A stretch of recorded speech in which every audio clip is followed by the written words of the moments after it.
Disney fans and other homosexual pedophiles are rejoicing over the Child Sexual Grooming Corporation's new entertainment agenda. Disney CEO Bob Chapek announced the new agenda after a meeting with 17 angry LGBTQ Disney employees who claim to represent a majority of Americans who work for Disney and are gay and have a thing for kids. In a statement read to the press by a giant cartoon mouse known as Steamboat Willie, along with several other aliases on the National Sex Offender Registry, Chapek said, quote, "When I took the helm of this company, I made a deep personal commitment to maintain political neutrality so that we could continue to produce good, clean entertainment for families around the world.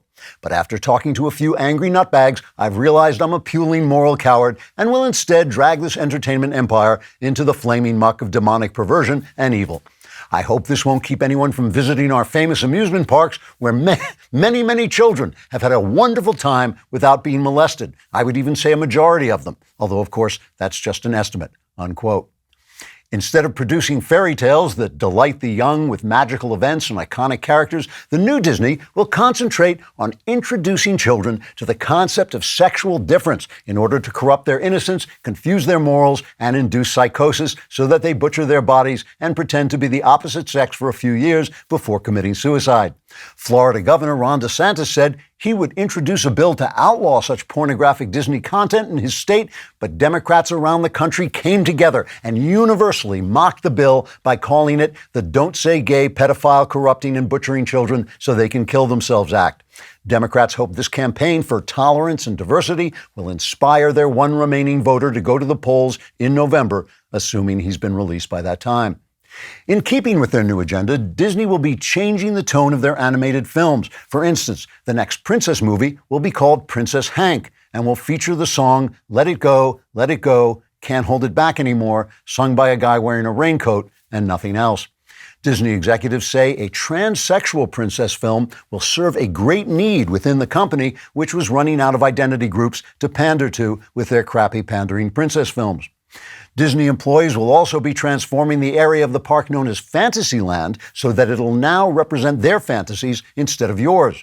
For instance, on one famous amusement, Mr. Toad's car will take children on a wild ride and then return empty.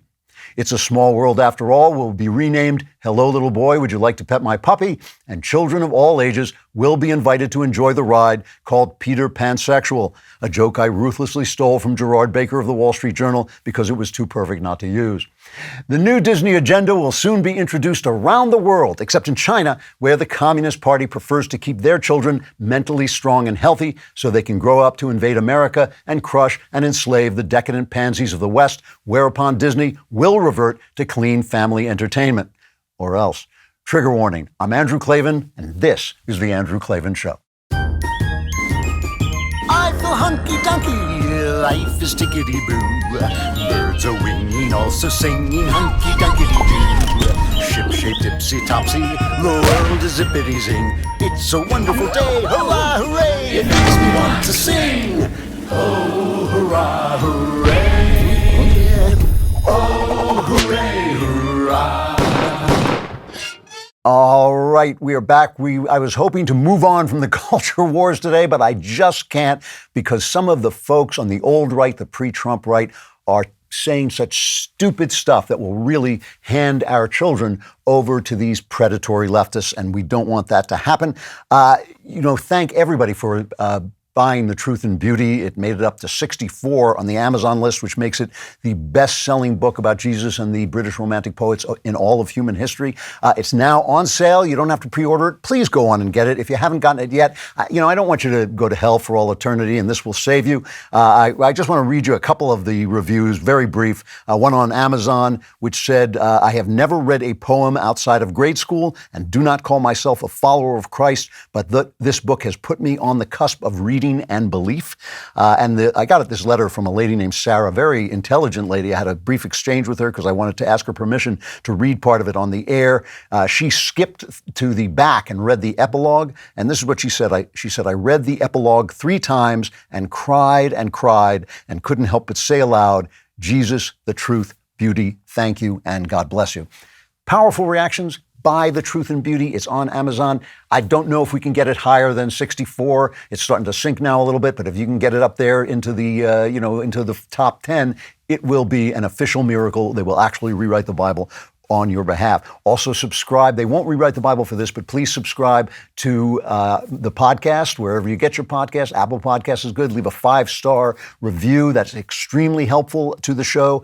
And of course, subscribe to my personal channel on YouTube, the Andrew Klavan channel on YouTube. We release special exclusive content there. If you ring that little bell, you'll hear a little ringing in your ear. That will continue for the next 15 years until finally you just go insane. But this week, I think we're going to be playing Elden Ring. We'll release a video on that. You don't want to miss that, so ring the bell and leave a comment. And if your comment on YouTube is sufficiently hateful, bigoted, racist, sexist, any of the phobics, we will include it on the show because it'll fit right in. Today's comment is from Aldo Cardenas, who said, I came and subscribed after your interview with Megyn Kelly. I really enjoyed it and found it very interesting. Thank you for the great work you're doing. Oh, well, thank you for that, Aldo. And thank you to Megyn Kelly. She was so lovely and so nice on her show. And it was a wonderful interview. It was almost 2 hours long, but just an excellent conversation. She is an extraordinarily talented broadcaster. She really is. So I don't know about you, but I occasionally browse in incognito mode, or I used to, until I realized it's actually not as incognito as you think. Why would it be? Chances are the browser you're using has made its fortune by tracking your movements online. What do these big tech companies say when they're called out for collecting user data? Incognito does not mean invisible. So how do you actually make yourself as invisible as possible online? I use ExpressVPN. I use it all the time on all my devices. Data harvesters use your IP to uniquely identify you and your location. But with ExpressVPN, your connection gets rerouted through an encrypted server and your IP address is masked. Every time you connect to ExpressVPN, you get a random IP address shared by many other ExpressVPN customers. That makes it harder for third parties to identify you or harvest your data. And best of all, ExpressVPN is super easy to use. I can use it, so it must be. No matter what device you're on, phone, laptop, smart TV, all you have to do is tap one button for instant protection. So if you really want to go incognito and protect your privacy, secure yourself with the #1 rated VPN. Visit expressvpn.com/Klavan and get 3 extra months for free. That's expressvpn.com/Klavan. Go to expressvpn.com/Klavan to learn more. And I'll even share a secret with you. You may not know this. You spell Klavan Klavan. There are no easy things. So a couple of weeks ago, I made fun of Kamala Harris because of our vice president, as some of you may know, and I mean, some of you just may have tried to forget it, but I made fun of her because of this clip #1. Talking about the significance of the passage of time, right? The significance of the passage of time. So when you think about it, there is great significance to the passage of time in terms of what we need to do to lay these wires, what we need to do to create these jobs. And there is such great significance to the passage of time when we think about a day in the life of our children. Okay, now, to be fair, we only made fun of her because she's a blithering idiot. And she's been blithering like this ever since she took office. Here's just a little sample of that, cut 2. It is time for us to do what we have been doing, and that time is every day. We must together work together to see where we are headed, where we are going, and our vision for where we should be. Because we have the ability to see what can be, unburdened by what has been, and then to make the possible actually happen. Now, that may sound like complete nonsense, but it makes a lot more sense after Joe Biden explains it, which he does in clip 3 here. To ensure that we rebuild America, we are part of a promise. It's a promise. Play that again. Play that again. I want you to hear that again. This is your president. To ensure that we rebuild America, we are part of a promise. A promise. Oh, we are so doomed. We are so doomed. However, to put this another way, All right. You may have seen this thing, the bell curve meme. Have you seen this? This is cut 35. I use this as an illustration. My latest essay for The American Mind. I wrote an essay there called The Secret Knowledge, if you want to check it out on The American Mind. And it starts with talking about the bell curve meme, which shows you the small number of complete idiots who say something simple. In this case, he says there is a God and he loves us. And then it rises up to the top where there are a great number of intellectuals who have figured out the subtle, nuanced truth. No, science has disproven God. And then on the far end are the small number of Jedi-like wise men who say the same exact thing as the idiot. They say there's a God and he loves us.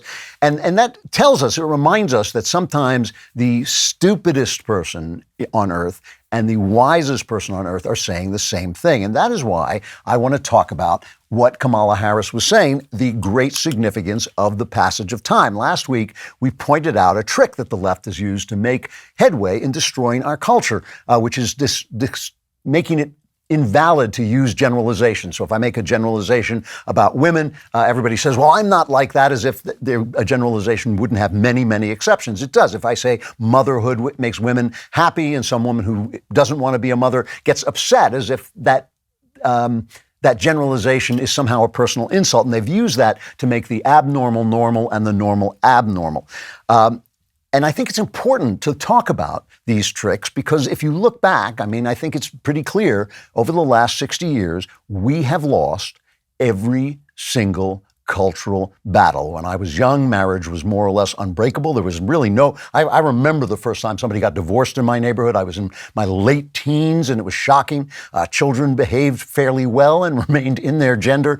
Patriotism was pretty much general and all of that's gone. So we've lost every single cultural battle. Our arts are now just full of nudity and cursing and all this kind of stuff. Oh, and that represents our reality because in fact our lives are hypersexualized and full of, foul language and everybody curses without thinking about it, which is degrading. It is actually degrading to the national dialogue. So obviously we've been fighting the culture war badly, right? We've been doing it badly. So it's a good thing to talk about the weapons that the left has used so well. And one of those is ignoring the great significance of the passage of time. As Kamala Harris, who is clearly either a Jedi-like wise man or a complete moral fool, tells us, right? I noticed this actually a while ago, even before Kamala delivered the word from on high. I noticed that the left ignored the great significance of the passage of time when they talked about abortion.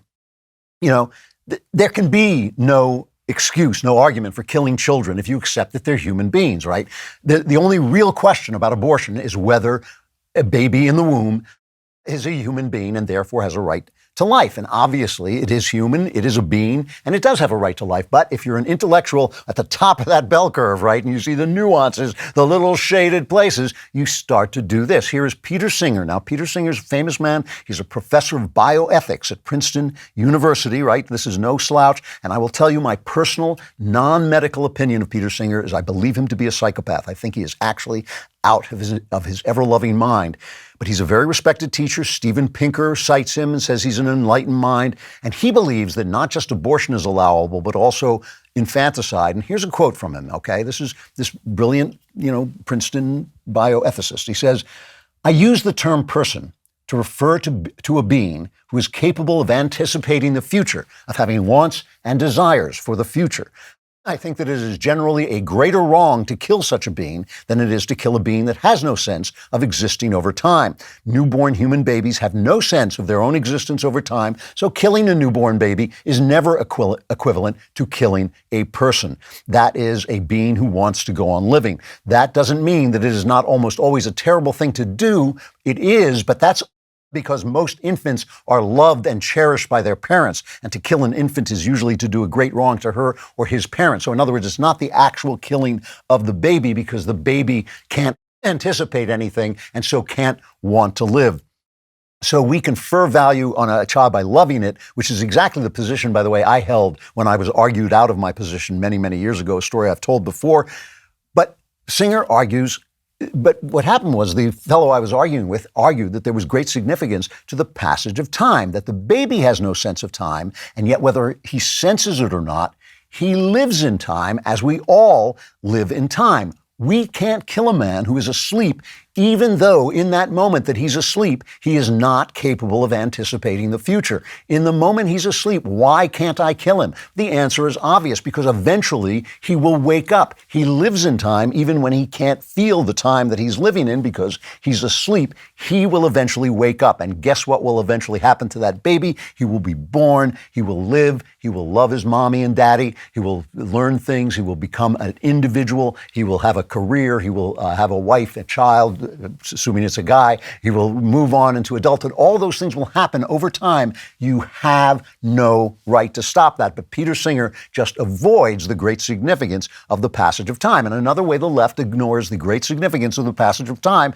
is to strip us of our traditions in order to destroy our achievements. They use it like that because it is in our traditions that we become who we are. So when somebody pulls down a statue of Thomas Jefferson, he is pulling, because Jefferson held slaves, he is pulling down a statue of the very man who taught him to hate slavery, who taught him that all men are created equal. Without Jefferson, he, the person tearing down that statue, wouldn't know it. So what he's doing is he's ignoring the great significance of the passage of time, which is what creates our morality. As I say in my book, The Truth and Beauty, which I hope you're ordering as I speak, morality is fashioned in the forge of centuries. It's a thing of iron that will melt away in too much heat. Our traditions carry the wisdom of the dead, and we lose that if we don't understand the great significance of the passage of time. And it works in the opposite direction, too. By ignoring the great significance of the passage of time, the left leaves out progress. They ignore progress. They talk about the relations between whites and blacks as if they're just the same as they were during when the Democrats enforced Jim Crow, or just the same as they were when the Democrats held slaves before the Republicans, namely in the person of Abraham Lincoln, freed those slaves. They act as if they're still the Democrats of old. Well, they are, of course, in their attitudes, but they ignore the progress, and they basically say the radical things that we did before have to move on with radical change now, ignoring the great significance of the passage of time. But there is one way, and this is important, there's one way that leftists understand the great significance of the passage of time more than conservatives do. The smart leftists, the long game leftists, the leftists who took over our universities, who took over our television stations, who took over Hollywood, who took over our academies, who took over virtually every cultural outlet, so they now control places like Disney. It only takes, 10 gay people to go in and bully the CEO because he's afraid of ABC News and NBC News. He's afraid of being called a don't say gayer. He's afraid of being called homophobic, a word which means absolutely nothing, which has no reference to any real thing. There are no homophobes. There may be people who dislike homosexuals for ethical reasons or religious reasons, or just because they don't like them, but they're not homophobes. That's a propaganda word that the left uses, and therefore the media regurgitates, and that's why the CEO of Disney cowers before a minority of his employees who want to sell sexual abnormality to children. That's why. They understood, these leftists understood, the people who made that happen, who took over those institutions, understood the great significance of the passage of time, that each victory is a victory. You don't have to win the whole game right away. You don't have to be pure. Everything you do doesn't have to be a total success. You don't have to necessarily, I remember we had a chance to reform immigration law during the Trump administration, but the conservatives wouldn't let it happen because it wasn't reforming it enough. But the left understands that every victory is a victory.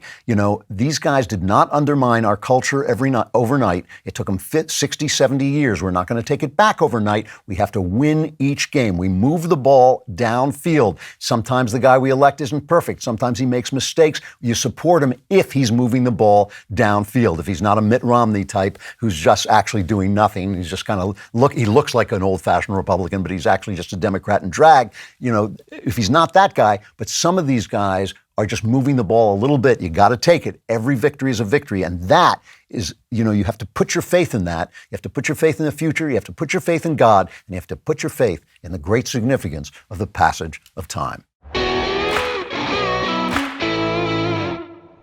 So remember when inflation was transitory? It's transitory forever. And one area we see inflation more than ever is in the grocery store. Prices for beef are only going to get higher as summer approaches. Your favorite cuts will be harder to find. Lock in your price and your supply with Good Ranchers right now. Once you subscribe, your price never goes up, making Good Ranchers the best way to inflation-proof your meals. Shop Good Ranchers for all your beef, chicken, and seafood needs. Good Ranchers only sells 100% American meat from local farms and ranches. Their pre-trimmed and pre-marinated chicken breasts are absolutely delicious and so easy to prepare. Plus, their packaging, or easy for my wife to prepare, she makes it look easy, and their packaging makes it easy to cook what you want and save the rest, which keeps you from wasting anything. Their animals are ethically raised, sustainably sourced. They do things the right way, and it shows in every box. Get your $30 discount on prime steaks and better than organic chicken today. Go to goodranchers.com/Klavan to save on the quality you've been looking for. Good Ranchers takes the guesswork out of the grocery store by sourcing everything from local farms and shipping it to your door. Use my code Klavan, enjoy your box of 100% American meat and your $30 saving. Order now to combat inflation with Good Ranchers American meat delivered if you know how to spell Klavan. It's Klavan.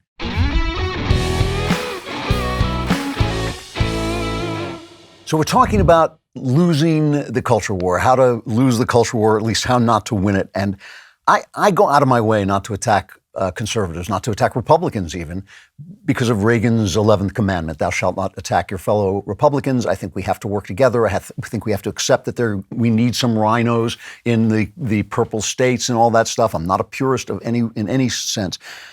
But at this point, I think that something has to be said about some of these old right, pre-Trump, non-culture warriors who have lost every fight we have had for the last 50, 60 years and are still giving advice to the rest of us on how to fight this fight. And it has to be responded to.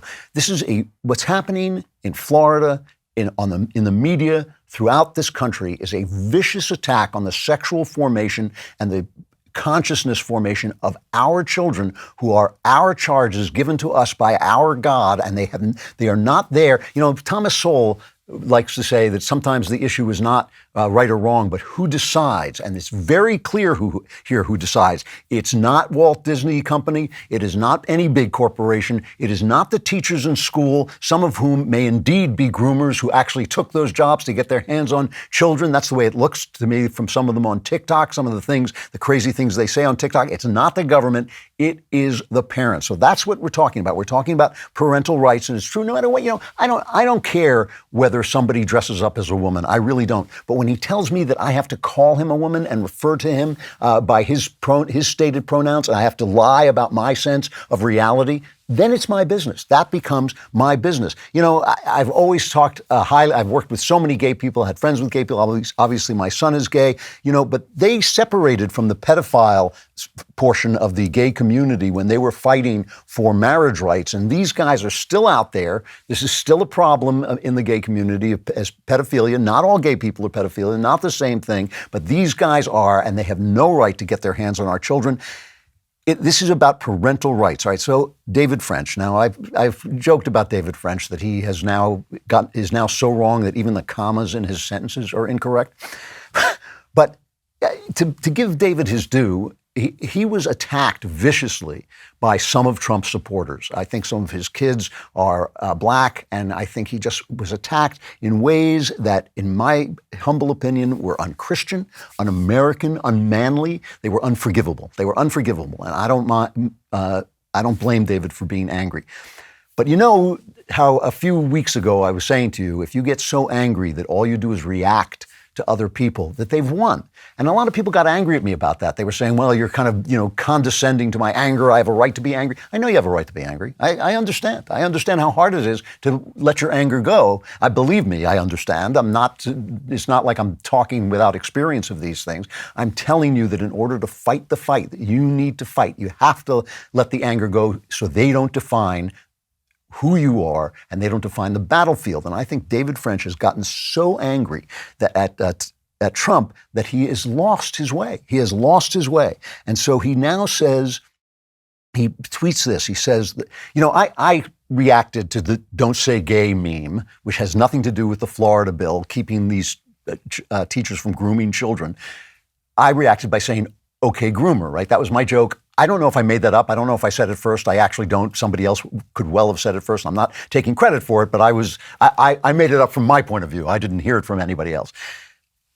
David French, not talking to me specifically, says the slinging of the word groomer or insinuations of sympathy for pedophilia by the same people who spent years standing for the man who appeared in Playboy video centerfold, Donald Trump, Playmate 2000, Bernoulli twins, is just too much. So that argument is you can't protect your children from pedophiles and grooming if you voted for Trump. That's the argument. That's the argument that David is making. That is nuts. And that's what I mean by becoming reactionary and letting anger define you.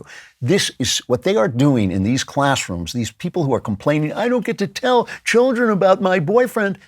Teach them math, teach them English, shut the hell up about your boyfriend or your girlfriend or your life. You know, that's not what you're there for. You are there to teach these kids, and you're doing a crap job of it. Our kids in America do not know the history they should know. They don't know the math they should know, and they don't read well either. But even worse to me is this, and I don't know this guy personally. I'm not attacking him personally. This is a guy, Nate Hochman, a fellow at NRO, National Review Online. He was at the Claremont Institute Publius Fellow, which is a very prestigious and really good thing. So I'm not attacking him, but here's what he says. Remember, the issue here is Ron DeSantis got a bill to stop these teachers from doing what they're doing. It's just a bill ensuring that parents have rights over their children's sexual formation. They called it the Don't Say Gay bill. Me and others, I'm sure, called it the OK Groomer bill. He says, Nate Hochman says, broadly speaking, left-wing teachers aren't grooming kids. Gender ideology in school isn't the same thing as pedophilia. The mainstreaming of these ideas on the right is a great way to lose an otherwise very winnable culture war issue. And yeah, we know how good NRO is at winning the culture war. It makes us sound like the crazy ones. The vast majority, this is unbelievable. The vast majority of the inappropriate sexual gender identity instruction in schools is driven by ideology, a harmful, destructive ideology to be sure, but an ideology that many people sincerely believe. Those people are wrong, but that doesn't mean they want to diddle kids. No, nobody says they want to diddle kids. They want to prepare kids for a world in which they will be diddled, and that will be normalized. And there's no question about that. Why are you teaching a kid in kindergarten? Why are you showing him gay pornography? Why are you teaching them that watching pornography is a way to learn about sex? Why are you teaching them anything about sex? Of course they're preparing children for a world in which children are sexualized. And if calling them groomers and calling them out it even just underlines the creepy wickedness of what they're doing. Of course we should do it. Who cares if they think we're the crazy ones? Is that what I'm supposed to care about? I'm supposed to care about whether these sick bums think I'm crazy? We have spent so long worried about whether we're going to look dishonorable or we're going to look mean or we're not going to be quite boxing by the Marquess of Queensberry rules while these guys are in a knife fight. It's like they say you can't bring a knife to a gunfight, but we're bringing fists to a gunfight, right? I don't believe that because they do horrible things, we should do horrible things. But they fight tough and smart, and we should fight tough and smart. And sitting around and not calling them groomers when that's what they're grooming. And this idea that their sexual abnormality and their sexual deviance, which is what it is sincere, that they're normalizing this is sincere. All evil people are sincere. Maybe some evil people are hypocrites, but a lot of evil people are sincere. What difference does it make? Oh, yeah, we're sending you to the gas chambers, but I mean it, I really do think Jews are bad. What the hell kind of an argument is that? And it is just appalling. It is just appalling that they don't want to let people who understand the culture better than they ever have fight the culture wars in a cultural way, because this is how culture wars are won. They're won with language. Let me show you how the left fights the culture war. Here's Brian Stelter talking about this. The talking point on the right is about protecting kids from the dangers of the Walt Disney Company. Really. But Disney is just a stand-in. It's just a symbol for something bigger. A conservative backlash to growing acceptance of gay and transgender people. A conservative fear that traditional beliefs are being trampled on. And there are entire networks that program to this fear, and many politicians that react to it. That's the story here. I spoke with a Disney executive who's caught in the middle of it right now, and they said, Disney's brand for decades has been family-friendly and has been gay-friendly, and that hasn't been in conflict. That need not be in conflict. But the media organs that profit from conflict are on a crusade now, working overtime to demonize Disney, claiming the company is indoctrinating and sexualizing children through movies and TV shows. All right. Now, first of all, the first thing you have to notice is he's hiding behind Disney. Wonderful Disney. What could be wrong? How could you attack Disney? Disney is not Disney anymore. Disney is the left in a Disney costume, and so that's the first way they fight the culture war. We can't be dissuaded by that, certainly. Then he comes out and he says, "Well, a Disney executive says we've been gay friendly and family friendly. Those aren't in conflict." And Brian Stelter, then says they aren't in conflict. A Disney exec is going to tell me what moral conflicts to present to my children? Brian Stelter, who works at CNN, a corporation where everybody but him has been basically bounced because of their sexual deviancy and their sexual misbehavior. They're the ones. TV is supposed to explain to us what our morals should be. Disney is supposed to explain to us what our morals should be. Instead of parents, mom and dad figuring out what they want to teach their children, who cares what they think? And then he says, oh, these right-wingers are sitting around thinking there's some kind of agenda by Disney, of all places, to come after our kids. Here is Disney executive producer LaToya Raveneau from the Chris Rufo tapes, cut 34.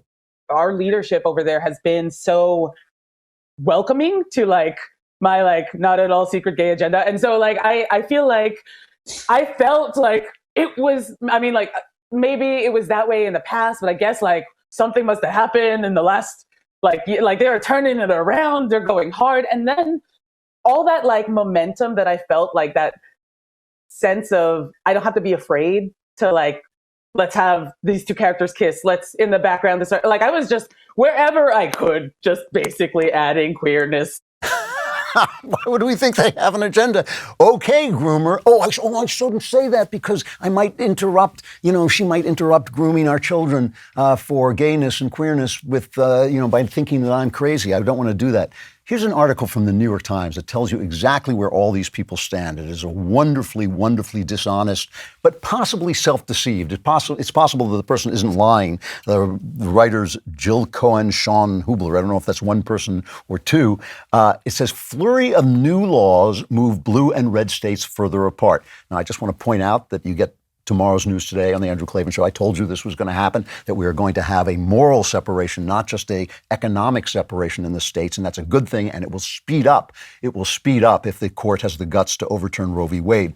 So listen to this really carefully. This is the New York Times talking about this. After the governor of Texas ordered state agencies to investigate parents for child abuse if they provide certain medical treatments to their transgender children, giving children hormone blockers and butchering their bodies is in fact child abuse.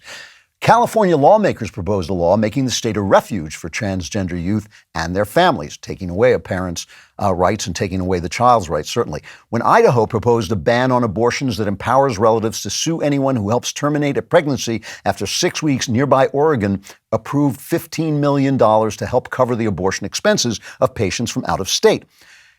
As Republican activists aggressively pursue conservative social policies in state legislatures across the country, liberal states are taking defensive actions. See, we're the aggressors in the culture war. They're not doing anything radical by saying that they should teach our children that they might be the wrong gender, by saying that they should teach our children not to follow their parents, to hide from their parents. So you can come to school in a boy's clothes, but you can change into your girl's clothes here without telling your parents. That's normal. That's normal. It's radical, offensive culture warrior stuff to try and stop them from doing it. They're just taking defensive actions. Listen to how far they are willing to go. This is the Secretary of Health and Human Services, Xavier Becerra, in front of Congress, cut 27. For the record, you favor HHS's funding being able for sex reassignment for surgeries on minors. I will do everything I can to defend any American, including children, whether or not they fit the categories you have mentioned or not. And if they talk about gender-affirming care, I am there to protect the rights of any American. And what if the parents don't want to? Here's cut 28. Mr. Secretary, do you think that parents who believe in two genders only should have their children removed from them? I believe in supporting and protecting transgender youth. I believe that they, along with their parents and their caregivers, will make the best decisions. And I would really urge that politicians like you stay out of their business. Wow. Wow. He can't say that he wouldn't take a child away from its parents if the parents think that there are only two genders. Of course, that's where they're going. Of course, they're sexualizing our children. Of course, they're grooming them. How can you not fight that with everything you've got? We're going to sound like crazy people. They are crazy. They are crazy. I don't know if there's anybody left in authority who's not a loon. I mean, these people have lost their minds. They are dragging us in to their sick fantasies of what the world is supposed to be. And by the way, I say this without animus toward anybody who wants to dress up as a woman. I certainly say it without animus to gay people who have always been some of my best friends and my respected colleagues. This is not about this. This is about taking away the parents' right to set the moral standards in their household for their children. And by the way, there is literally 0% science that grooming kids for changing kids for transgenderism is healthy. You know, Jesse Singal is a reporter on Substack, and he's points out that there was an article called Mental Health Outcomes in Transgender and Non-Binary Youths Receiving Gender-Affirming Care. It was published in JAMA Network, opened late in February. In their study, the researchers examined a cohort of kids who came through Seattle Children's Gender Clinic, and they found out how this went. The headline of the emailed version of the press release reads, "Gender-affirming care dramatically reduces depression for transgender gender teens, study finds."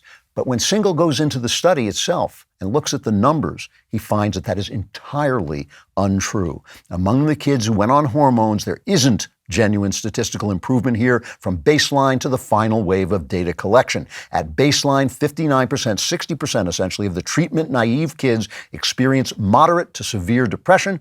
12 months later, 56% of the kids on gender assignment experienced moderate to severe depression. At baseline, 45% of the treatment-naive kids experienced self-harm or suicidal thoughts. 12 months later, 37% of the kids. These are not meaningful differences. The kids in the study arrived with what appear to be alarmingly high rates of mental health problems. Many of them went on blockers and hormones, and they exited the study with what appear to be alarmingly high rates of mental health problems. And I think that they will get even higher over time as they start to realize that this stuff cannot be changed. I mean, this is an amazing thing. And you tell us that we shouldn't say groomer, that we have to watch what we say, we have to watch what we talk about. What is your track record? What is your track record, old right? Before Donald Trump stormed in and taught us that you have to be able to stand out enough, you have to be mean enough, gross enough, grotesque enough to fight back against these people. And you know I have my problems with Trump. I never hesitate to criticize Trump when I think Trump deserves to be criticized. That's not the point. The point is he changed the game culturally, and that's why he was elected. He was elected because, you know, the elites don't care about decadence. I am an elite, and I can tell you, I don't care how many people are gay because it's not really going to change my life, okay? It's middle-class people who have to keep their morals intact, because if they don't keep their morals intact, they won't be able to rise. It's always the middle class who are the defenders of morality because they know that success depends on morality. Once people get to a certain level of success, they're pretty safe. Their immorality is not going to hurt them. Donald Trump is a billionaire. No. Has he acted in a sexually moral way? No, he hasn't. But if you behave badly in the middle class, you will sink into the lower class. And that's why a strong middle class, which is what socialism destroys, is really important to the moral health of a nation. For 50, 60 years, the rank and file of this country have been told their religion sucks, their country sucks, their country is racist, they're racist. Their philosophy is homophobic, it's this phobic, it's that phobic. If you think it's bad that Muslims are blowing up your buildings, well, you're Islamophobic. Whatever you think, whenever you think that there is a moral line to be drawn, you're on the wrong side of it. You think there should be a border, you don't like Mexicans. They've been hearing this for 50, 60 years. Your God doesn't exist. Your religion is small-minded and sick. Nobody fought back. Nobody fought back. And certainly these elites in the Republican movement did not get it. They thought, it's all about business. It's all about Ayn Rand. It's all about if you can build a business, you're going to be happy. They let these people's values and their lives and their aspirations be mocked and attacked. And only Donald Trump taught the Republican Party that if you don't fight back, you're going to lose forever. Trump taught him this, and now we know, and these old guys who said, I want more people, I want more Republicans who sound like Mark Robinson, the North Carolina lieutenant governor. I love this guy. This is the voice of America as far as I'm concerned. He was given a speech in a church, and he just started saying, what did he say? He said, ain't nothing, there ain't but two genders. There ain't but two genders. Play cut 5. You can go to the doctor and get cut up. You can go down to the dress shop and get made up. You can go down there and get drugged up.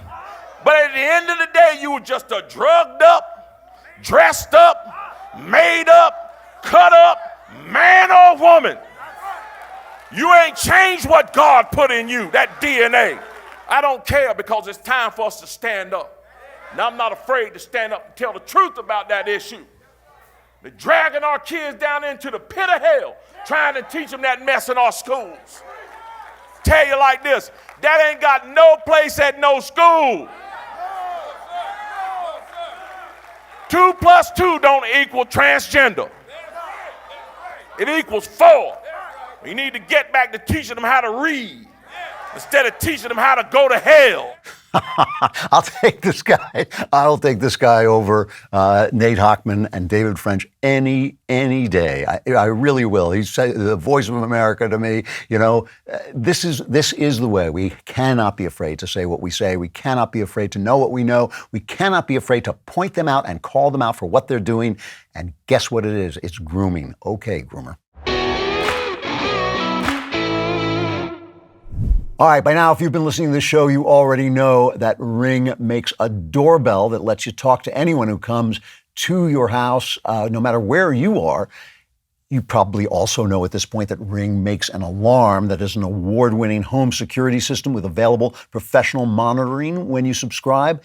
But now Ring has gone pro with Ring Alarm Pro. Ring Alarm Pro is a next-level security system. CNET calls Ring Alarm Pro a giant leap for home security. And after using it, I know you will think they are right. Ring Alarm Pro helps protect your entire home and the Wi-Fi it runs on. With Ring Alarm Pro, Ring combined a home security system and a Wi-Fi router. So this thing helps protect your home and your network. You will have a secure network with a great, strong signal for all the devices across your home. And I know if you're anything like me, you got a lot of devices. With a Ring Protect Pro subscription, which is an amazing deal, by the way, you get professional monitoring for the ultimate peace of mind. If anything happens, professional monitoring will call and can request emergency services. You may not have known, but it's true. Ring has an award-winning alarm and has gone pro with Ring Alarm Pro. To learn more, go to ring.com/Klavan. That's ring.com/Klavan. Get Ring Alarm Pro. So if anybody comes near your house, you can ask them on your phone, how do you spell Klavan? If they know, set off that alarm. One of the most important things to remember in this culture war is that we are the revolutionaries. They want to make it seem like we are the aggressors, but we're the revolution. They are the empire of lies. As I've said many times, they're the empire of lies.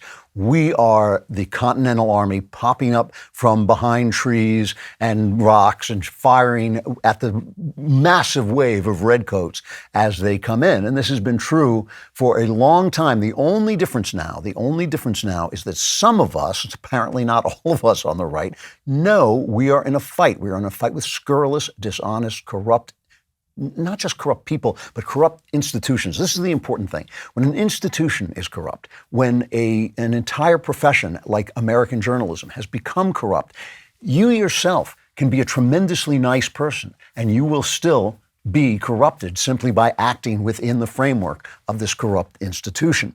The thing that the left likes to say about systemic racism, which makes you racist even if you're not racist, is nonsense in America, which is constantly improving and has been constantly improving. But in the journalism business, it's absolutely true. There's systemic corruption in the journalism business because the journalism, which used to be small competing enterprises, is now huge corporations which are on board with anything that's going to keep them in money, anything that's going to keep them virtue signaling, anything that's going to keep them being attacked by the press, that's owned by other big businesses. We've seen them cover up Me Too. We've seen them cover up for Harvey Weinstein. We've seen them cover up for all the people on the left who do the things that they accuse us of doing.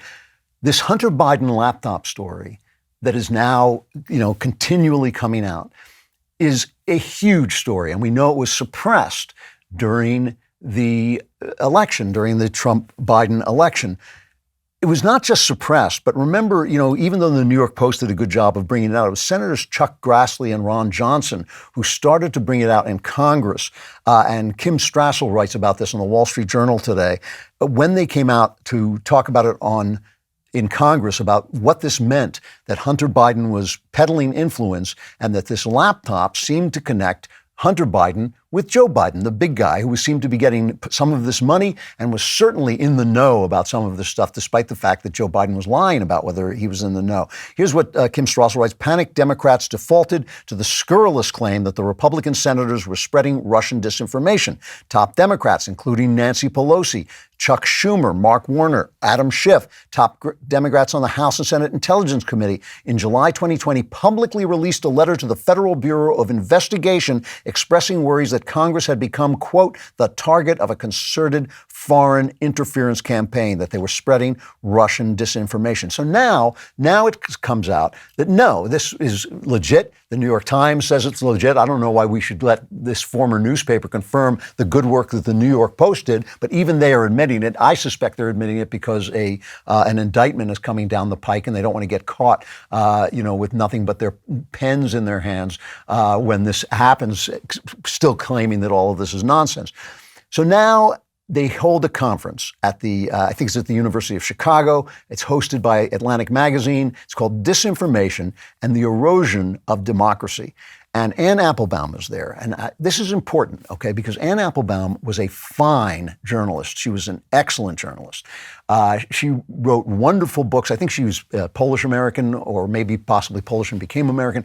But anyway, she wrote wonderful books about the Soviet Union and how bad it was. And I remember when I was kind of, without knowing it, kind of moving from the left to the right in England, I remember reading an article she wrote saying that kids who walk around with T-shirts with Che Guevara on them or a hammer and sickle on them are just as bad as people who walk around with a Hitler T-shirt or a Nazi symbol. It's just as evil. And I thought, wow, that is actually really true. So this is not somebody that you can disregard. She's confronted by this freshman, and listen to this exchange between him and Anne Applebaum.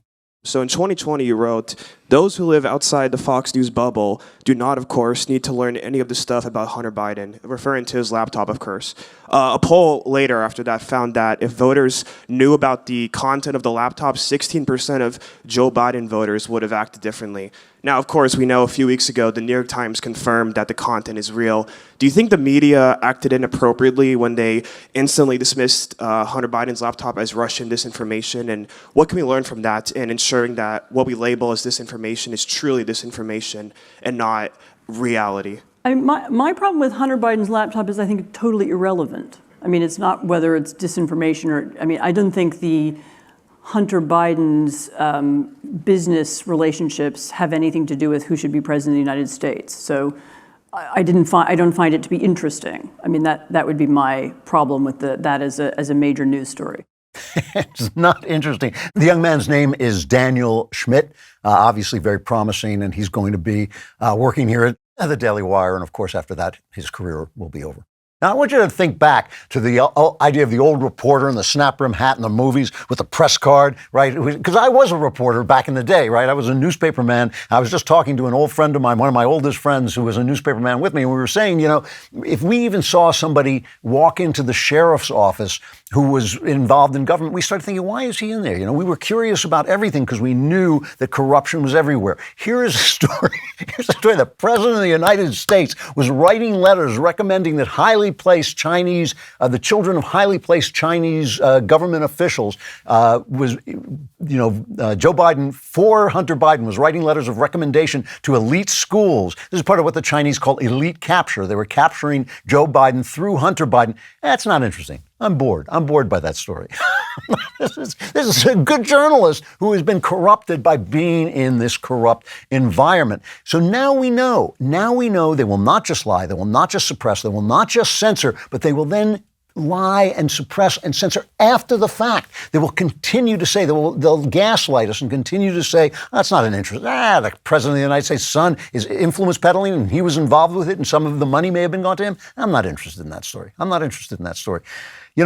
Again, I just want to say to the folks on the old right, the folks who sympathize with the old right, the folks who hate Donald Trump so much that they have lost their way, and I don't blame you for having problems with Donald Trump, but if you hate anybody so much that you suddenly think that anything that he says is right is wrong, if you do not join in this cultural fight, you have lost your way. I say again, I do not want to become the left. I don't want to become a censor. I don't want to become an oppressor. I don't want to, take people out and hurt them or throw them off websites or anything like that. I don't want to become the left. I want to defeat the left. I want to defeat them down to the ground. I want to pound their philosophy into dust and then grind that dust into the dirt from whence it came. I cannot do that with people just, you have to play nice. You have to be nice. You have to say this. You have to say, you have to get, your criticisms have to be exact. Don't look bad because then they won't like you.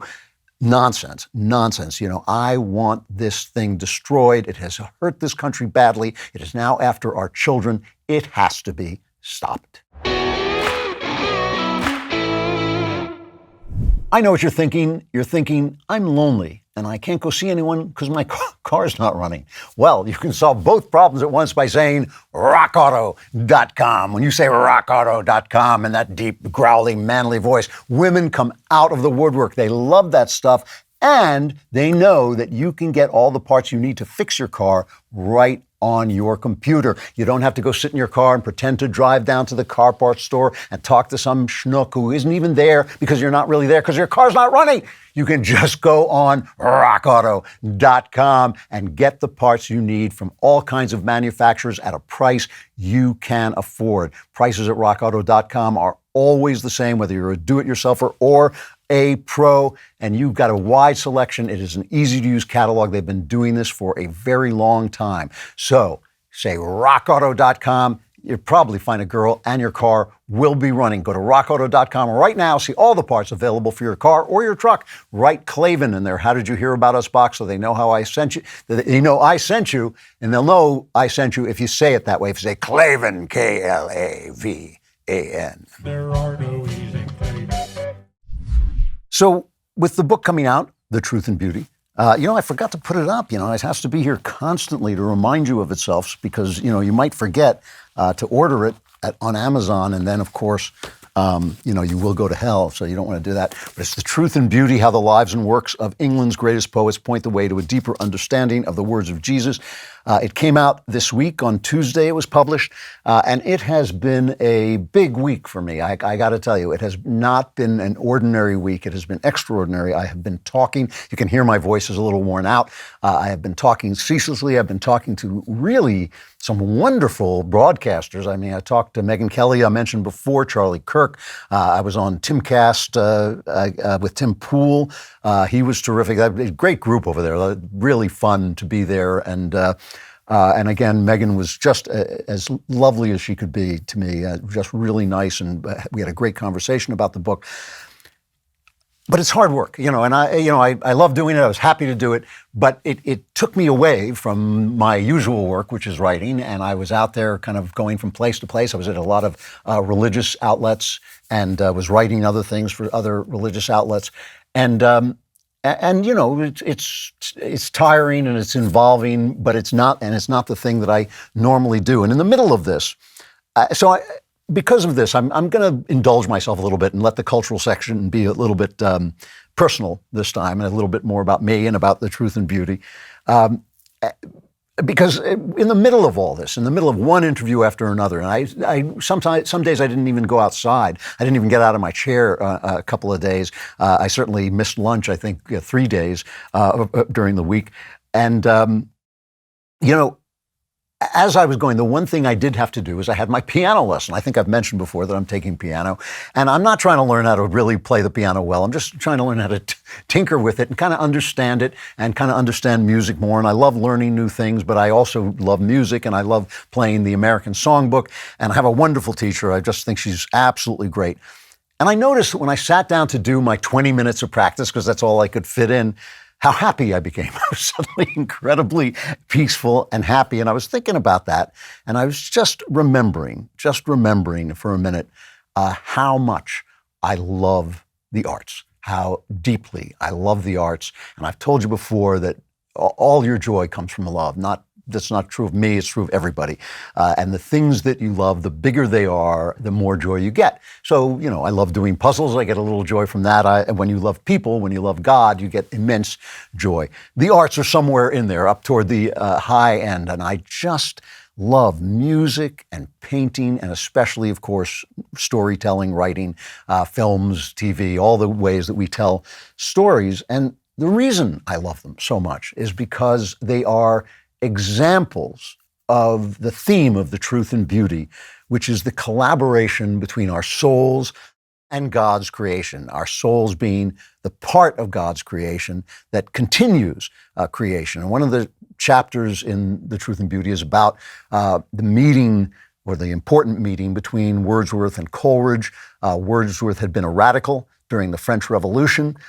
He had come back from the French Revolution when it got dangerous to be an Englishman in France, and he was deeply depressed. He came back and he tried to be a radical in England, but England was really cracking down on radicals because they were afraid that the revolution would spread and that the English king would be under threat, as in fact they had murdered the King of France and the Queen of France, and so they were afraid it would spread. So they were really cracking down, putting people in prison for saying revolutionary things, and so Wordsworth couldn't really say the things that he wanted to say, and he started to realize that the revolution was a mistake.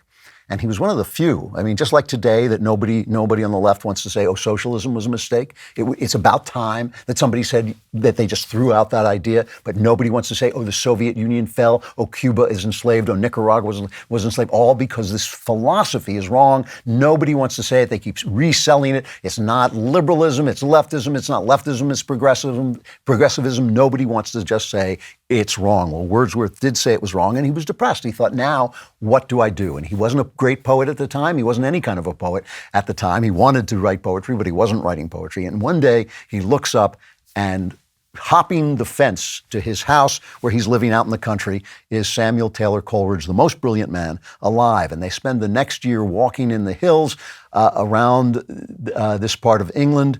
There's a place now called the Coleridge Way where they walked together, and Coleridge just talked incessantly. This man who actually believed in Christ, who believed that Christ was important to what they were trying to do, to respond to the failure of radical politics. They were going to need to understand Jesus more. Coleridge was a preacher, and the two of them talked, and when they talked, it meant that Wordsworth was listening, because Coleridge never stopped talking. And so they listened, they spent a year talking, and they produced this revolutionary work called Lyrical Ballads, which changed the history of English poetry and really reinvented the consciousness of the West for a new time. And I'm not exaggerating about that. It was a new statement of how to respond to the West now that the Catholic Church was not in charge of everything, now that people had stopped or were losing their faith in God, now that science was replacing superstition. All these things required a new consciousness, just as we require a new consciousness today, living in a world where we are all hooked together so instantaneously, and information is pouring out at us, and we're in this internet world, this metaverse world that we're entering. We need a new way to preserve the humanity of our consciousness.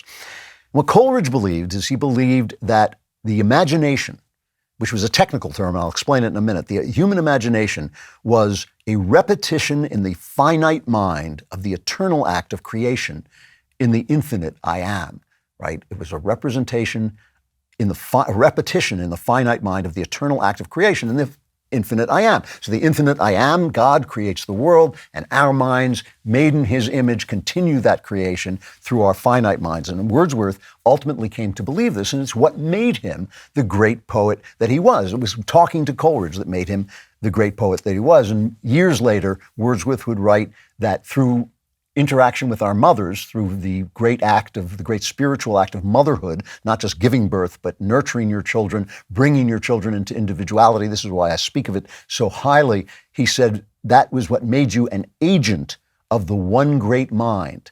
So you could create, both creator and receiver both. In other words, you're receiving information from the world, from God, and you are then bringing it back out of yourself, creating, working, as he said, but in alliance with the works that he beholds, working in alliance with the works that he beholds. So if you're in a man's body and you say, I am a woman, you are no longer working in alliance with creation. You are working simply within yourself. And if you work simply within yourself, and I can say this because I did it for many years before I started to realize that there was a God, if you work in yourself, you can only say the same things over and over again. It's only your trauma repeating itself. It's only your life repeating itself. It's only the philosophy you already have repeating itself. It's only when you become what Jesus said, which is a branch of the vine, when you become part, an agent of the one great mind, as Wordsworth said, when you become a repetition of the eternal act of creation and the infinite I am, that you become original, that you start to say fresh things, new things. Now, why am I talking about this? I write for a living. I'm an artist. I think it's fair to say, whether you think I'm a good artist or a bad artist or a mediocre artist or whatever, I have lived my life as an artist. And you could think, well, what's this got to do with me? I'm not an artist. And that's what I mean by the imagination being a technical term. We all have an imagination. It is the completeness of our impression of the world.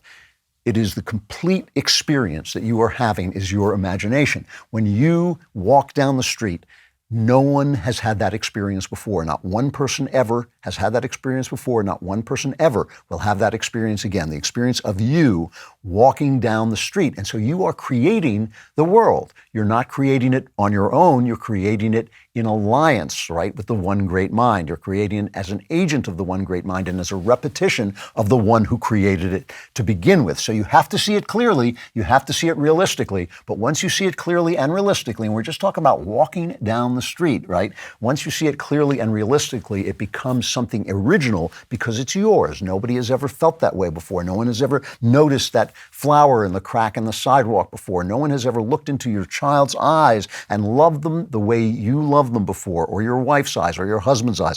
All of these things are original and new to you, and they are acts of creation. You are creating them with your imagination, which is the totality of your receptive self, the totality of the self that takes these things in and then puts them back out again. And obviously, I've been talking about a lot of this in interviews, sometimes trying to make it as simple and acceptable as I possibly can, sometimes with more complexity. Next week, I'll be on Spencer's show, my son Spencer Klavan, no relation, his show, The Young Heretics, and he and I will talk about it at, another level, because he and I are both kind of been talking about this since he arrived on the scene. And when we stop, having this interaction with the one great mind, everything we do is then dead. It's just a repetition of ourselves over and over and over again. Now, in the old days, the act of creation that an artist just represents, right? When I write a story, you can see when I write a story, you can see creation coming out of me in a new way. It's harder to see it when you're doing it. Art is supposed to remind you that you are doing this too. You are a work of art. Your impressions are a work of art. And a work of art is supposed to remind you and inform you and hopefully enlighten you about how that works and what that means. And it's supposed to deepen your perceptions of the world. That's what a good work of art does. And that's why Hamlet, in Shakespeare's Hamlet, talks to the actors. And this is what he says. This is Laurence Olivier playing Hamlet. Suit the action to the word to the action. With this special observance, that you o'erstep not the modesty of nature. For anything so overdone is from the purpose of playing, whose end, both at the first and now, was and is to hold as 'twere the mirror up to nature. Hold the mirror up to nature and don't overstep its modesty. In other words, don't overstep what nature can do. Nature can't turn a man into a woman, so don't tell it that that is what it's doing. It's not doing that, so don't tell it that it is. Don't tell it that, what cannot be is. Simply create what you see, right? Do it, he says, what does he say? Pronounce the words trippingly off the tongue. Don't overplay it. Don't overplay it, which is good advice for all of us. Now, this was conceived of as the idea of what an artist does, to hold the mirror up to nature. But of course, each one of us is a different mirror. Each one of us is a unique mirror. Each one of us sees the world in a different way. And the romantics, these romantics that I'm writing about in The Truth and Beauty, are often said to have changed the stature of the artist and to transformed art from a mirror into a lamp. That's the phrase from a great critic of the romantics, M.H. Abrams. He said they transformed art from a mirror in which you saw nature to a lamp in which the spirit of the poet or the artist illuminated nature. And that is where you get this overblown idea this overblown idea that artists today have of themselves, that they are going to change the world, that something about them is just so important. I don't know if you remember that speech that David Harbour from Stranger Things, he played the sheriff in Stranger Things, and of course Trump was president, and they were going to bring down Trump, and here's the crazy speech that he made. And I would just like to say that in light of all that's going on in the world today, it's difficult to celebrate the already celebrated Stranger Things. But this award from you, who take your craft seriously and earnestly believe, like me, that great acting can change the world, is a call to arms from our fellow craftsmen and women to go deeper, and through our art to battle against fear, self-centeredness, and exclusivity of our predominantly narcissistic culture, and through our craft to cultivate a more empathetic and understanding society by revealing intimate truths that serve as a forceful reminder to folks that when they feel broken and afraid and tired, they are not alone. We are united in that we are all human beings, and we are all together on this horrible, painful, joyous, exciting, and mysterious ride that is being alive.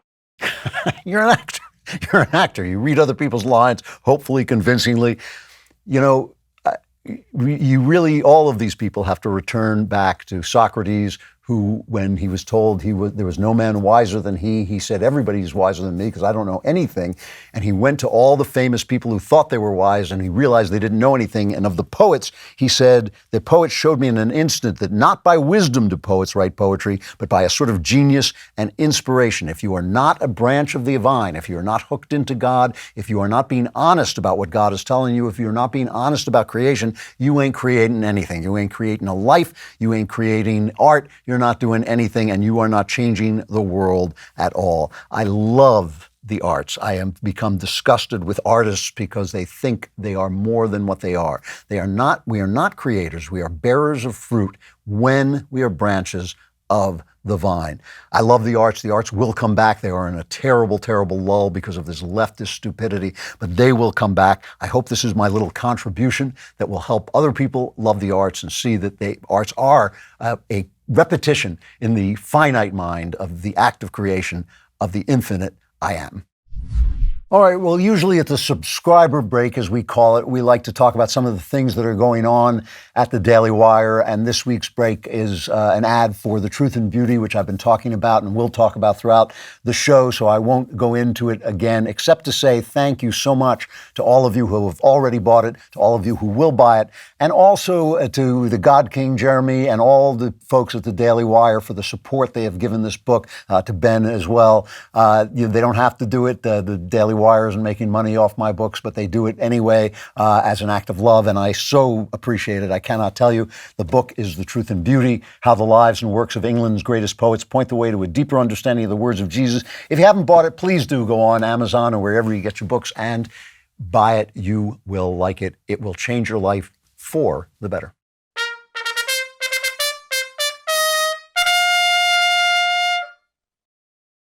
So many of you, I'm sure, remember the death of Breonna Taylor in Louisville, Kentucky, when police were executing a warrant.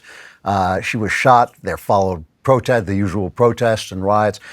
Sergeant Jonathan Mattingly was there, and he has written a book about it called 12 Seconds in the Dark, a police officer's firsthand account of the Breonna Taylor raid. It is meant to correct the media misinformation, and it's published by Daily Wire Books. Here is a brief trailer for it. It was very chaotic. It was very quick. Instantly, I knew I was shot. Breonna Taylor, she was caught in the crossfire of those bullets. As soon as your brain's registering, it's already over. The media got so many things wrong in this case, saying we had the wrong apartment, her name wasn't on the warrant, she was shot and killed in her sleep in her bed. These are lies. This is not true, and all the while you're hearing all these outside influences from athletes and Oprah and Ellen DeGeneres and Kamala Harris and Joe Biden, all those people coming and attacking you, putting your name on their account saying he should be in prison, all these things that they have no idea what they're talking about, but they have such influence. The more we attack police for doing their job, the less good qualified police you're going to have.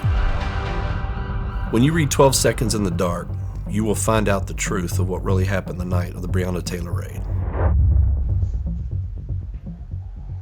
There is just no question that police are being alienated. Crime is going up. John Mattingly, thank you for coming on. I really appreciate it. Thank you guys for having me. I appreciate being here. So this book, before we get to the actual meat of the story, this book was actually supposed to be published somewhere else, wasn't it? Yeah, Post Hill Press out of Nashville was going to post it originally. And when word leaked that the book was coming out, they started getting just totally just attacked and threatened, and their employees were doxxed and threatened. Simon & Schuster got, pelted with all these crazies, and so they're so woke. They were like, we're not touching the book, disregard, we're going to cancel it. And that's when Daily Wire stepped in and said, hey, we're not scared, we'll take it. So we were like, heck yeah, let's do this thing, let's go. That's great. I like to hear that story. So leading up to this incident, what was your career before this? What were you doing in the police? Well, I started out like any other officer on late watch for 5 years. Then I went to a flex platoon, which is a small division-wide narcotics unit. From there, I got promoted in 2009, went back to late watch for a year, then went to a detective's office as a sergeant for about a year and a half, and then I went to what was called our violent crime unit, Viper, and we went after murders, robbers, the worst of the worst in the city. From there, I went back to our major narcotics unit, and in 2020, I had just left our major case unit, which worked with the DEA and FBI and ATF. And I had gone to our parcel interdiction unit because I was planning on only being around 3 or 4 more years. And I wanted my career to kind of slow down so I could, get used to normal civilian life again somewhat before I retire. Because there's so many guys that are going 100 miles an hour and then they just retire and they're like, oh, what do I do now? And I didn't want to be one of those guys. I wanted to kind of slow down because I'd served over 2,000 search warrants at this time where I've gone through doors. And so, in my mind, I'm thinking everything in life's kind of a numbers game. So I might be running out of that luck. So I'm going to back off of this and go to something a little easier and deal with boxes because they don't shoot at you. They don't fight you. They don't do all that. But little did I know that volunteering to help this one night, these individuals would just totally change the course of my life. But, God's been good, and we've found the positives out of this and taken it, and we've been able to help a lot of people so far. And hopefully this is just the beginning. Hopefully we'll be able to use our experience, both myself and my wife, because our family was deeply affected by this. And hopefully we'll be able to take that and just continue to bless other people with it. Well, what was this raid about before you actually got there to the scene? How did you get involved in it, and what were the police investigating? Well, like 2 or 3 weeks outside, the unit that was investigating this, we were all encapsulated inside the same unit, and which was our criminal investigations division. I was in narcotics. They were in a unit that went after just areas that had constant complaints or problems.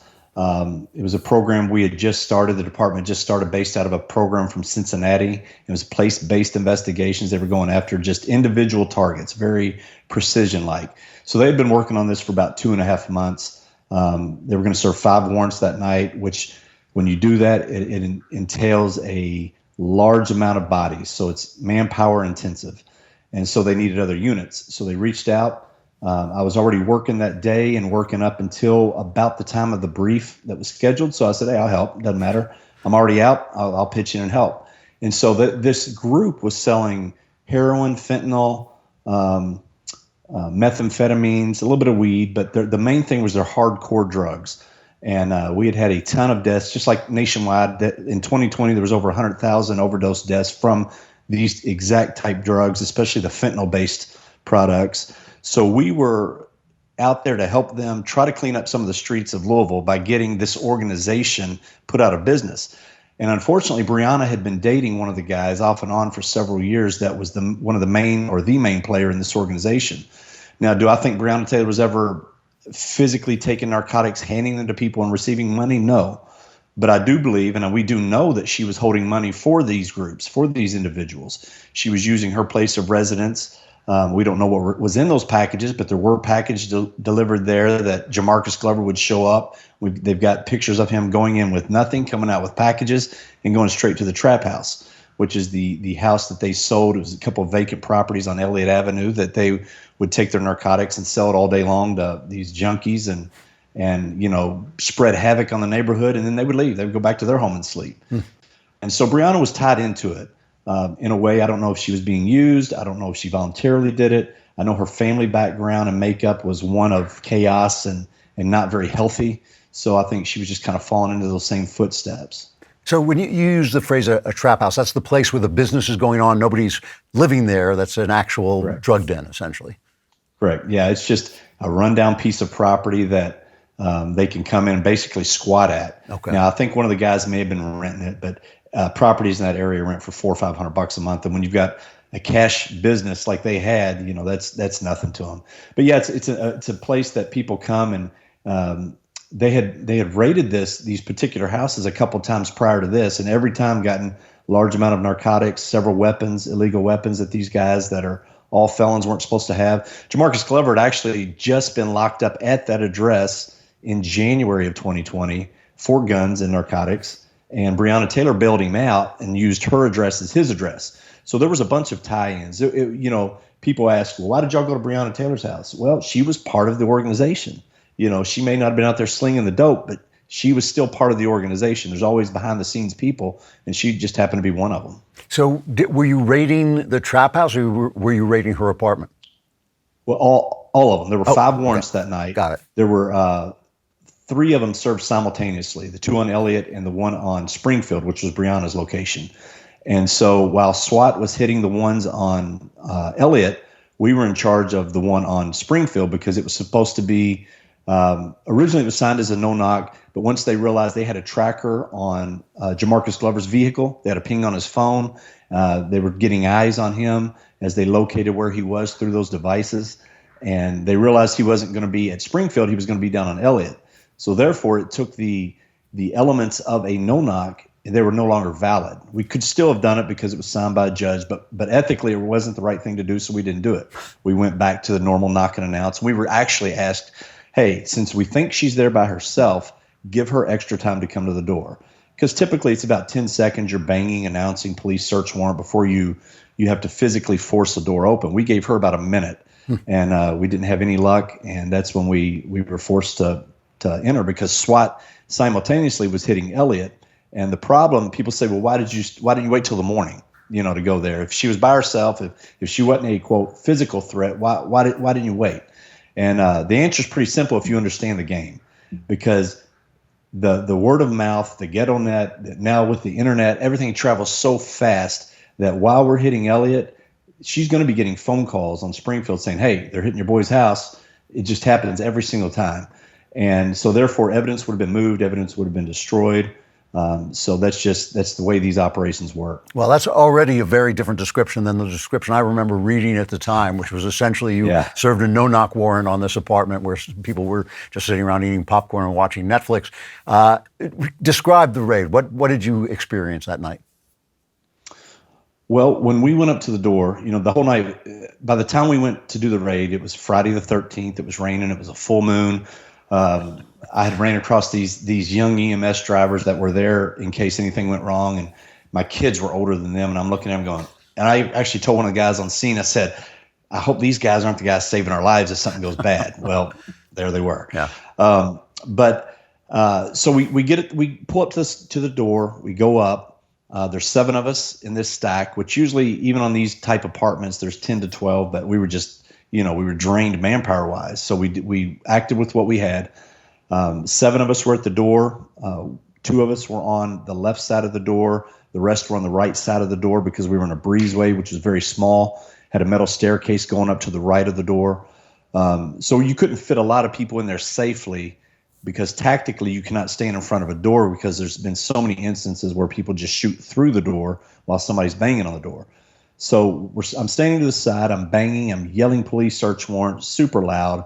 At that point, an upstairs neighbor comes out because he hears us yelling and like, what are y'all doing? They're addressing him saying, go back in the house because they don't know if he's a threat or not. We don't know who knows each other in this apartment complex. So they're giving him commands to go back into his residence. He finally cooperates, goes inside. We keep banging, we keep yelling. At one point, the guy that Mike Nobles, who's doing the ram, says, wait a minute, I think I heard somebody moving around inside. So we stopped, we listened. I didn't hear anything. I yelled again, police search warrant, come to the door. We got a warrant. Please come to the door. I mean, this is over and over. And this isn't just talking. This is yelling. If you're inside a house, you can hear us. and that's what got them out of bed. It gave them time to get dressed, him to retrieve a gun. As we knocked the door open, I remember being able to see the right side of the living room before I stepped into the doorway. I was able to clear it visually to make sure there were no threats to my right. So as I stepped into the doorway to look down the hall or to the left in the kitchen, as soon as I stepped there, I saw two figures at the end of the hall basically overlapping one another. They were together. One head was taller, one head was shorter, so my mind automatically went male, female. But everything happened in milliseconds. I mean, by the time I turned, I was able to visually see them. My eyes went straight to the gun that Kenneth Walker had pushed out. Boom, he shot. It was over. I returned fire 4 rounds so he would get out of the way, quit shooting, whatever, just to eliminate the threat. And at that time, he dove into the room because this was a very narrow hallway. You know, the things that were put out just were so skewed. And had I not been there and had I not known the true facts, I may have thought differently as well, because our department and our city never rebutted any of the lies or any of the false statements that were put out. So for a year, all these false narratives that she was asleep in her bed, that we had the wrong apartment, that Jamarcus Glover, the other boyfriend, was in custody, all these things were inaccurate, but we couldn't say anything. So when he shot and I returned fire, he dove out of the way and left her right there where he was standing.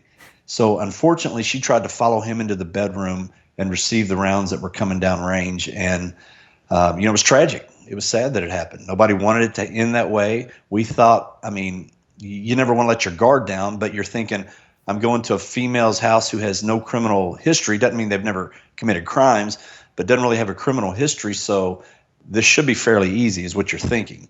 So when that all took place, your mind just goes quickly. And 12 Seconds in the Dark, the name of the book, was where we got this. From the time that door was pushed open to all the chaos that happened, all the bullets that flew, the time I had to get out of the crossfire and into the parking lot until it became eerily silent was about 12 seconds. So it was a dramatic scene. I have to say, I mean, this is one of the things, if you have, as I do, a kind of morbid sense of humor, it is funny when you hear guys like Joe Biden say, well, why can't the police just shoot to wound like the Lone Ranger used to do on the old 1950s television show? I mean, you're talking about this kind of chaos and darkness. So basically, police were returning fire when she was killed. Right. Yeah, we didn't initiate it. We were just protecting ourselves. Yeah. So, and you were then shot yourself, right? Yeah, and you had a perfect segue into it. You talk about just shoot him in the leg. Well, I was shot in the leg, and it ripped through my femoral artery, and I almost bled out on scene. Had they not, the first thing I did was grab my leg, and I was like, oh, this isn't a regular leg wound, because I've seen those. I've seen hundreds of those, and they bleed a little bit, but typically people can even hobble around on them, no big deal. Well, this one, not only did it rip through the muscle, but then it deflected and ripped through my femoral artery. Yeah. And so when I put my hand down there, I had a handful of blood, and I thought, oh, this isn't normal. So instantly I was yelling for the guys as I'm hobbling out before I fell to the ground, was like, get a tourniquet. I need a tourniquet. So I eliminated the threat at the door, and then my next step, this is all through training, because you can't, naturally just do this stuff. So you eliminate the threat, and then I'm thinking, okay, now I've got to survive. I've got to get a tourniquet on. Then once the tourniquet got on, I was like thinking, all right, now get me to a hospital, because I don't want to lose this leg. So all these things are taking place, and you hear different stories about people and the way they react and physiologically, and different people that night on scene reacted totally different. Some guys shut down, some guys went into action, some guys, everybody's built differently. But I was very blessed that God kept me a clear mind that night, and I was able to explain what I needed. I was still giving commands while I'm on my back to people to do stuff, and that wasn't me. That was just God and training that kicked in, and so I've been very blessed through all this. The attacks on you. I mean, there's stuff that I was reading to prepare for this conversation from the New York Times and other venues, basically saying this was an ill-prepared, no-knock warrant. Nobody said anything. Nobody, suddenly you just swarmed in on people who were really, and Breonna Taylor was completely kind of separated from any of this. Now, you looked at this and you said, this is not George Floyd. This is not some of these other events that have happened. Right. When you see these other events, do you feel that there's any justice in what the people are saying, that Black people specifically are under fire from the police in an unfair way? Or do you feel that that's simply a matter of where the crime is? Well, that's a matter of where the crime is. You know, I did this for 21 years. My daughter's married to a black guy, and I've asked them before and since, you know, is America really as racist as everybody's saying? Because I didn't see it on the street. I really didn't. And my daughter and son-in-law are like, we've never been attacked for being in public as a mixed couple. Yeah. And so I'm going, you know, this isn't 1960. When I hear this stuff, like Strahan and I went back and forth because he's like, he's been pulled over one time for speeding. And he's like, well, I wasn't speeding. It was just because I was a black guy in a nice car. And I said, well, Michael, do you ever speed? No, I never speed. I went, well, then you're lying because we all speed. I speed. Everybody speeds at some point. No, I don't. And I'm like, okay, you know, I'm not going to win this battle. So then he's like, well, black people just feel like this happens. I went, okay, well, we all feel stuff. It doesn't make it factual. It doesn't make it the truth. Just because you've been, you know, we all have biases. I won't dismiss that. We all do. However we were raised. Fortunately, I was raised in a very poor end of town that had black, white. Our church was very diverse. So I was fortunate enough to see all these different aspects of life. And I think it made me a better police officer because I was able to understand different cultures. And that's what this all boils down to. With crime, you've got a cultural issue. You just really do. And white people aren't allowed to say that, I know, but I'm going to say it. So, it's true. Because I lived it for 21 years. I saw it firsthand. And, you know, you could go to different ends of towns, and the successful black people we dealt with, they just thought different. They didn't have the victim mentality. They didn't have the woe is me. But let me say this, in the hood, you've got a lot of good people who just don't know how to get out. And they want out. And I would say 80% of the people in those areas are good people. Sure. They're just trapped and they're getting pushed around by the 20%, kind of like the country's being right now. Yep. John Mattingly is the author of 12 Seconds in the Dark, a police officer's firsthand account of the Breonna Taylor raid, published by Daily Wire Books when other people copped out and wouldn't do it. I really appreciate your coming on. I only got a chance to read the first couple of chapters of the book. It's really well done and very excitingly told. And it's amazing to compare it to the accounts at the time and even the accounts that are still up on Wikipedia, which are not at all like what you're saying, which is clear, just very obviously an accurate account. Thank you so much for coming on. I really appreciate it. Andrew, I appreciate you having me. It was great talking to you.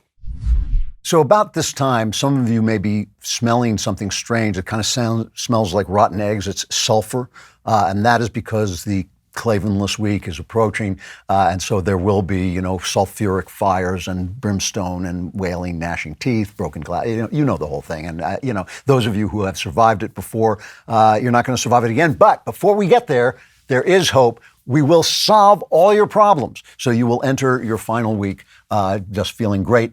We will do that through the mailbag. To ensure there's we rebuild America, we upheld a promise. I love it. I hope this guy is president for life, which would only be another couple of weeks probably. All right. From Anonymous, Dear Hot Gandalf, Lord of the Bald Multiverse and Regular Multiverse, as a fellow man who regularly thinks about women's bodies, I knew you would be the best person to give 100% correct advice to my situation. I lost my faith as a young man. Let's just say I spent my latter teen years and most of my 20s surely acting like it. It wasn't until a series of very unfortunate non-PG events that caused me to turn my life around. Since then, I have gotten sober, got a real job, got married, and am navigating my ever-changing spiritual worldview. Nevertheless, generally speaking, my life is back on track. I won't get into too many details, but years of listening to you and the other Daily Wire hosts played a big role in my redirection, except for Knowles. While I am very happily married and have a wonderfully fulfilling sex life, I can't shake the stereotypically masculine desire for sexual variety. I wouldn't even say it's a feeling of the grass is always greener. I know it's not greener, it's just different grass, and I'm frustrated because I know firsthand how unfulfilling, shallow, and horribly damaging casual sex is. Sex with my wife in the confines of marriage is better on every level, but I just can't let go of that desire for sexual variety. So I guess my question for you is, assuming I'll never be fully rid of that desire, what has been your best method for either redirecting it or at least not allowing it to take an unhealthy hold over you? I look forward to your answer changing my life, even though nobody knows if it will be changed for the better. Sincerely, Klavan is funnier than Walsh. Well, at least you got that right. So that's good. Yes, you are suffering from a terrible disease called being a human male. It's fatal, but hopefully not for another 50, 60 years. And in the meantime, it does present you with this problem. This is a big problem, and especially younger, but it remains with you. I'm not going to pretend that it goes away. And I can actually tell you something about it. I can tell you about it because I too am in a very, very fulfilling, in every possible sense, marriage. My wife is the star of my life. She just is, the sun and the moon and the stars to me, and fulfills all the roles so beautifully. Truly, she does. I'm not just saying that so that she lets me back in the house when I get home. But it's absolutely true. And yet, even today, this is a problem. So here's what I can tell you. In the beginning of my marriage, I struggled not to be swept away by other women in any moment of temptation. And I worked in Hollywood. I worked with many beautiful women. I knew many beautiful women. I was very successful. And it was that opportunity was around. And I struggled not to do it, using any trick I could, reminding myself that how destroyed I would be if anything bad happened to my marriage or if I hurt my wife in any way. I reminded myself of all those things. But over time, over a few years, I started to realize that there was a positive side, that I was struggling not to do something, but I was actually doing something. I was actually achieving something. It wasn't what I was not doing. It was what I was actually doing, the positive thing that I was doing. And that is that I was becoming a faithful man. I was actually operating in fidelity. And I started to realize that there were great joys to that. And I'll talk about that in a minute, but first let me just say that I have always found in disciplining myself that the positive aspects of what I'm doing are more important to me than the negative aspects. I'm not trying to drink less. I'm trying to enjoy life more. I'm trying to sleep better. I'm trying to be able to read in the middle of the night because I didn't have a couple of drinks before I went to bed. I'm trying not to feel bad in the morning. I'm trying to feel healthier. I'm not eating less. I'm actually trying to get healthy, to be slim and in shape and all that stuff. And the same thing was true here. I changed from trying not to cheat to trying to be faithful, because the gifts of being faithful, the joys of being faithful are insanely great. They are the joys of knowing that you are who you say you are. They are the joys of other people, the people you love and who matter to you, knowing that you will do what you say you do, that you are not hiding any secrets from them, that there is nothing particularly ugly in your life that they have to worry about, and that when you, if you're in a position, for instance, with your children, to give moral instruction, you live by the code you are telling them about. That is a huge, huge gift to have my wife know that what I say is what I mean, that I live by what I mean, that I am not somebody who is going to betray her or hurt her, is an incredible gift. And it's not just for her, it's for all the people who know me, all the people who know over time, who pay attention to what I am and what I do and what I say. My friends, even people I work with, they know that I mean what I say, that I will do what I do. That is an incredible gift. And in fact, even to you, even to the audience, you know that when I talk about morality, when I talk about marriage, when I talk about men and women, you may disagree with me, but I'm not going to be arrested, handcuffed to a bed in a Motel 6 somewhere with a girl and a leather teddy with a whip. You know that that's not going to happen, because I am who I say I am, because I have lived infidelity. And so when you start to think that that's what you're trying to do, that that's what you're becoming, and you make the decision that even if you were in a locked room with no consequences that no one would ever find out about, even then you would maintain your fidelity because that's who you want to be, right? Then the decision is made. Then when the girl comes up to you in the bar, which still occasionally happens even to me, when the girl comes up to you in the bar, the conversation is already over because you know what decision you're going to make. And that makes things a lot easier. It truly does. It truly does. Still going to be a problem, but it makes it a lot easier and a lot easier to deal with.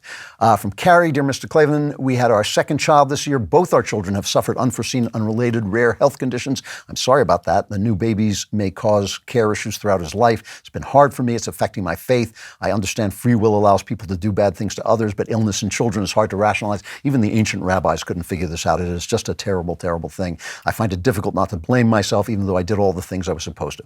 It's not your fault. This is just part of the broken world. It is just part of the broken world. You have repeatedly said to pray out loud. I tried this for the first time. Within the next few weeks, you answered a mailbag question from a mother of a special needs child. My pastor gave a sermon about how the phrase, God doesn't give you more than you can handle, is wrong. And I watched Louder with Crowder episode. I chose at random, and the issue of God allowing suffering was discussed. I have never before felt like my prayers were heard in this way. While I always considered myself a believer, I have not been especially active in faith. My family attends church regularly, but have considered it mostly something to do for our children. We enjoy the community aspect. I would appreciate any advice on how to further explore faith and make it a greater focus in my life. Thank you for helping me with my relationship with God. Well, that is something that does happen when you pray out loud, not because God can't hear you when you pray silently, but because you can form your thoughts more clearly. You won't let your sentences drift off into nothing. You'll know what you're talking about, and you will think better, and you will find your prayer life does expand. Another thing that you might want to try is something that I have taken up recently, and it is absolutely wonderful, is that on one day, I pray every day, and I pray for at least 20 minutes, sometimes more, every day. And one thing that I have tried on one day a week is, there's a word for it. I don't remember it. It's in Latin, but it is to meditate on Scripture, and it's to find a reading. I usually just take it from the lectionary. What's the latest reading from the New Testament? And I read that, and then I meditate on it, by which I mean I let my mind go silent, which is something you have to work at. Sometimes you can only do it for 10 seconds at a time, but however much you do it, try, set an alarm, set your phone, 20 minutes, and meditate on that, and you will find amazing things are revealed to you. Pray that things will be revealed to you. Read the Gospels. I read them 3 times and then meditate for about 15 minutes on it, just keeping my mind silent, and sometimes just repeating one word, one line that kind of stood out to me, but just not thinking about anything, seriously not thinking. And when you think, the trick to when you think is to let the thought go and dissipate and go back into silence. And you'll find that will also deepen your relationship in faith. I'm sorry that you have to go through this. I'm sorry for your troubles, but God will walk through it with you. He will walk through it with you, and that will make a tremendous amount of difference. And I bless you. God bless you, and I wish you luck with it. It is a tough thing with your own kids. And we have to stop there. We will stop there, and the Klavanless week will fall like a shroud of darkness and pain upon you. Tough. But you know what? There is a backstage this week, I think. Yeah, this week is Wednesday, so it'll only be a semi-Klavanless week. You're not going to survive anyway. But if you do, when you come back next Friday, we will be back with The Andrew Klavan Show. I'm Andrew Klavan.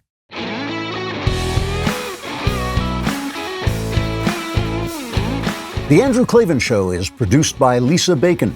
Executive producer Jeremy Boring. Our supervising producer is Mathis Glover. Production manager, Pavel Wadowski. Editor and associate producer, Danny D'Amico. Our audio is mixed by Mike Cormina.